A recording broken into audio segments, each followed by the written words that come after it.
Oculto entre los picos desérticos del sur de Egipto se encuentra el Valle de los Reyes, el cementerio sagrado de los faraones. Hace tiempo albergó la mayor concentración de suntuosas tumbas que el mundo haya conocido jamás. Aquí, en 1922, Howard Carter descubrió el sepulcro del niño rey Tutankamón. Pero ¿y las tumbas de los demás miembros de la familia real?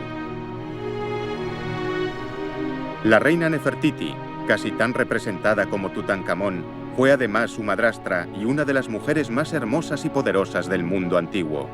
¿Dónde fue enterrada?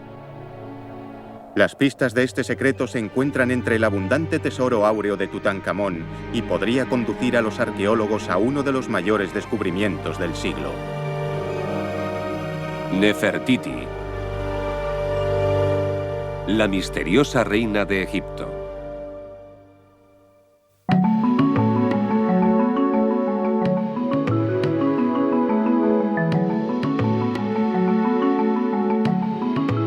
A principios del siglo XX, el arqueólogo aficionado norteamericano Theodore M. Davis dijo que esperaba encontrar una nueva tumba cada año.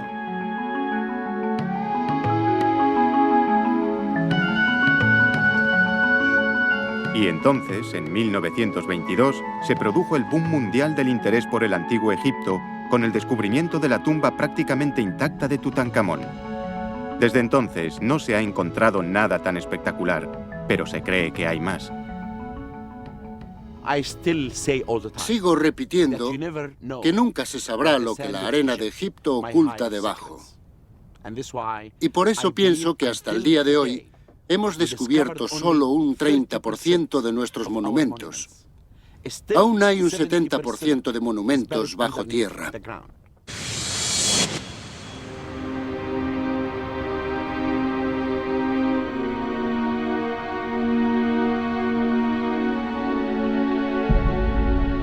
La reina Nefertiti, la mujer más enigmática de Egipto, ha eludido ser descubierta durante los últimos 3.500 años.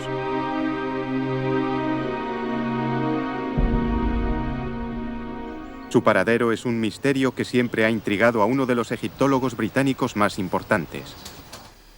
El doctor Nicholas Reeves cree que Nefertiti y otros miembros de la familia de Tutankamón continúan enterrados en el Valle de los Reyes.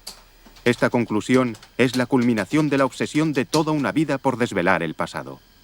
De pequeño coleccionaba monedas romanas. Las llevaba al museo local para que las identificaran. De ese modo me fui haciendo amigo del personal del museo. Y eso a una edad en la que la gente normal está por ahí divirtiéndose. Y empecé trabajando de voluntario en el museo. Supongo que siempre he sido más un arqueólogo de despacho que de campo. Lo que más me interesa es la constatación de la evidencia. Estoy realmente convencido por mis estudios de que hay al menos un último escondite sin descubrir en el Valle de los Reyes. La pasión del Dr. Reeves por la egiptología fue alentada por su mentor y tutor en la universidad, el profesor John Harris, quien se dio cuenta inmediatamente de su potencial. Este también lo estoy buscando. Además, compartían teorías similares sobre Nefertiti que en aquel momento eran consideradas radicales, y esto les llevó a toda una vida de colaboración. Me impresionó desde el principio que hubiese alguien preparado para preguntar, para pensar. Y más adelante, cuando empecé a conocerle, me di cuenta de que era muy brillante para los detalles y las antigüedades. Yo pienso que si queríamos a alguien que fuese al Valle de los Reyes y viese cosas minúsculas y comprendiese cuál es su verdadera importancia y pudiese decir, seguro que esto es la otra mitad de algo que encontramos en la tumba 55 o que pertenece a esa serie de cosas, ese era él. La búsqueda de Nefertiti que Nicholas Reeves está llevando a cabo ha sido inspirada por una simple pregunta. ¿Cómo es posible que se enterrase un tesoro tan importante con Tutankamón si murió muy joven y no hubo tiempo para prepararle una tumba adecuada?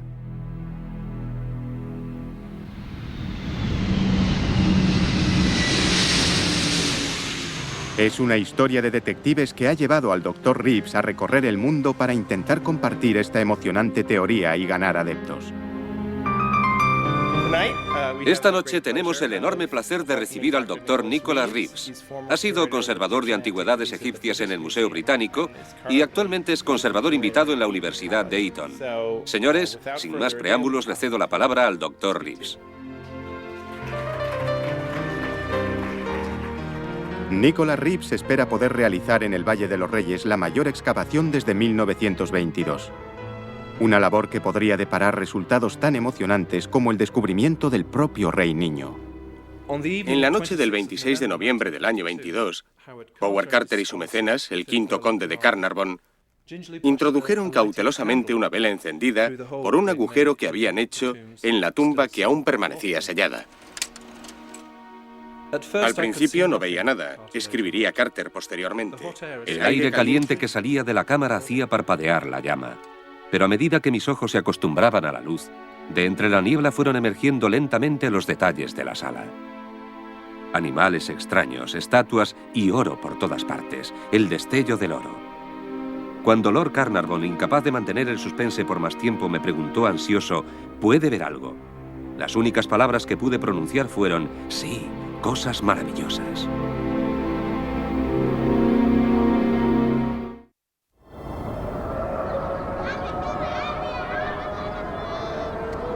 El Cairo es la ciudad más grande de África y la capital de Egipto.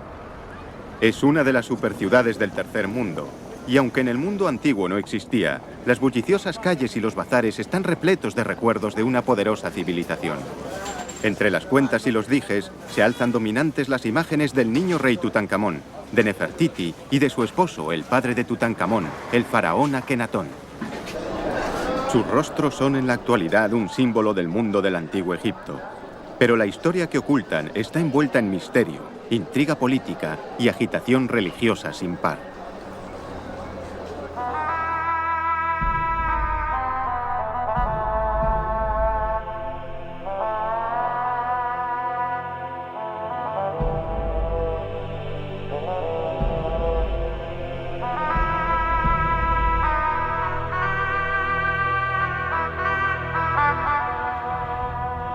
Para comprender cómo podrían conducirnos las pistas del sepulcro de Tutankamón a Nefertiti, debemos retroceder casi 3.500 años, a un tiempo en el que el poder y la influencia de Egipto estaban en su punto más álgido. Era un tiempo de paz, en el que el faraón Amenofis III era el hombre más rico y más poderoso del mundo.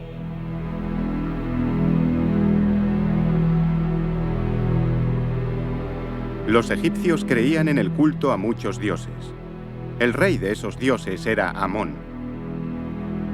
Gracias a la generosidad de los faraones, los sacerdotes de Amón se habían enriquecido y corrompido. Construían templos inmensos para adorar a su dios, pero secretamente pretendían manipular al rey para servir a sus propios propósitos. Y con el paso de los siglos, el equilibrio de poder pasó del faraón a estos sacerdotes.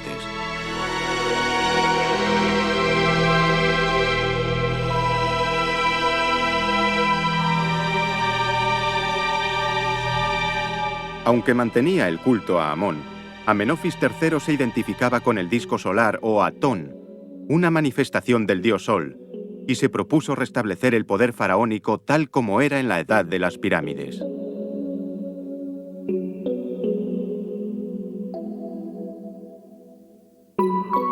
Con su esposa, la reina Tii, Amenofis III tuvo 2 hijos. Falleció tras permanecer 37 años en el trono. No se sabe con seguridad qué fue del hijo mayor, pero el más joven llegó a ser rey, inicialmente con el nombre de Amenofis IV. Al principio, también él reconoció a los dioses tradicionales, pero en poco tiempo sumió al culto egipcio en un caos. No fue evidente de inmediato que tenía, digamos, visiones heréticas. Pero en el año quinto se cambió el nombre. Tomó el nombre de Akenatón. Amenofis significa que el dios Amón está contento.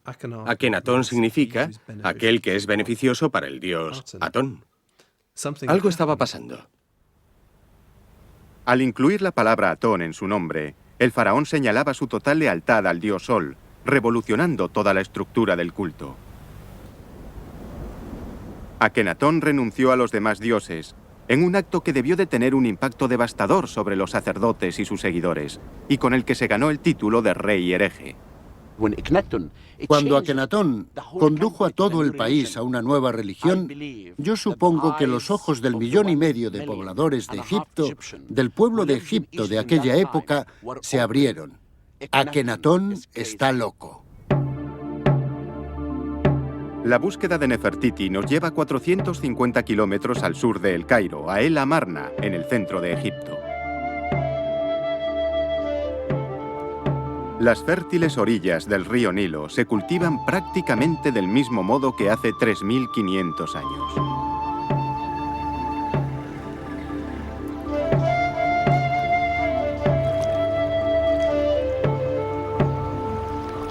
Pocas cosas han cambiado. Las armas de fuego han reemplazado a los arcos y las lanzas, pero el fervor religioso sigue siendo igual de fuerte.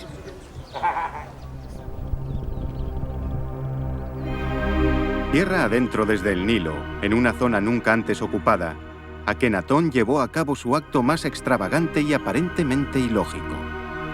Aquí fundó un enorme centro político y religioso y llamó a esta nueva capital Akeatón, que significa horizonte de Atón.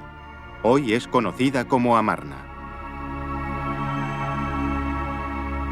Aquí reinó el dios de Akenatón y aquí Nefertiti fue su reina. Dio al faraón 6 hijos, pero todos fueron mujeres. Sería Quilla, una esposa de inferior categoría, la que daría a luz al heredero del rey, Tutankamón, entonces llamado Tutankatón. Amarna apenas recibió atención hasta el siglo XIX, cuando una campesina que excavaba en las ruinas descubrió un cofre.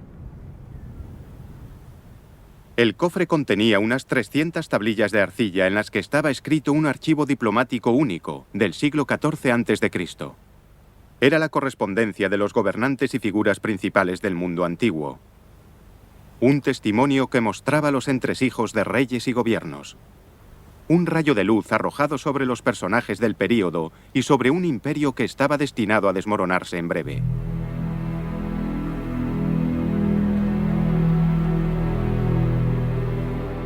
En la ciudad de Akenatón vivían entre 20.000 y 50.000 personas.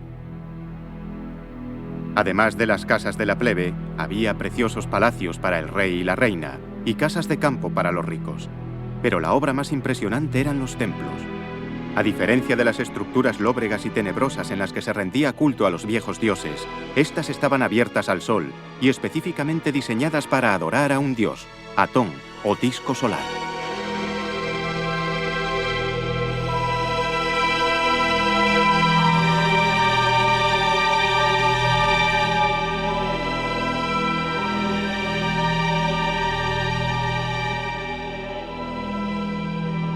A pesar de la apertura de la arquitectura del templo, la nueva religión de Akenatón era más exclusiva incluso que la antigua. Solo el rey y su familia inmediata tenían acceso directo al dios. El resto de hombres y mujeres lo veneraban a través de ellos.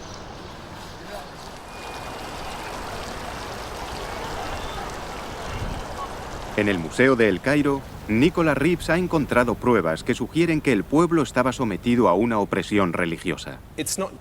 No son las inscripciones oficiales emitidas por el propio rey las que creo que deberíamos estudiar para saber cómo era la vida en El Amarna para el hombre normal, sino los objetos más pequeños, no oficiales, los que nos cuentan la verdadera historia del momento.